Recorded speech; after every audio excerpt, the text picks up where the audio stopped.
Bienvenue au cours de la spectrométrie des masses qui porte sur le spectre de masse et analyse spectrale. Le spectre de masse est un graphique à double entrée produit par un spectromètre de masse.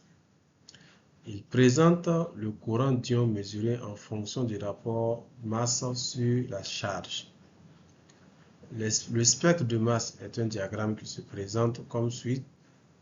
Sur l'axe des abscisses, on a les rapports masse sur Z des ions détectés, tandis que sur l'axe des ordonnées, on trouve l'abondance relative de ces ions. Sur le spectre de masse, différents pics sont observés. Il s'agit du pic de base. C'est le pic le plus intense du spectre. Il correspond à l'ion le plus abondant, donc le plus stable, et est arbitrairement fixé à 100. Quant au pic moléculaire ou pic parent, il correspond à l'ion de nombre de masse égale à la masse moléculaire de la substance.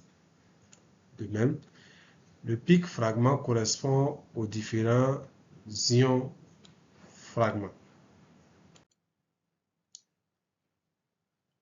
Pour l'interprétation des ions de masse, pour l'interprétation des spectres de masse, l'interprétation des spectres de masse peut se décomposer en deux étapes.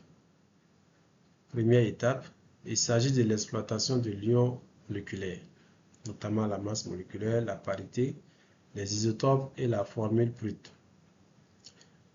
La seconde étape consiste à l'exploitation des ions fragments qui dépendent de la nature de la structure de la molécule. Pour l'exploitation des ions fragments, des facteurs influençant le processus de fragmentation sont les suivants. Les ions, les liaisons faibles se coupent plus facilement. Les fragments stables ont tendance à se former plus facilement.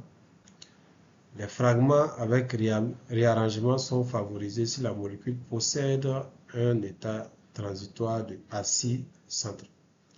Et on a le réarrangement de Mark-Lafferty.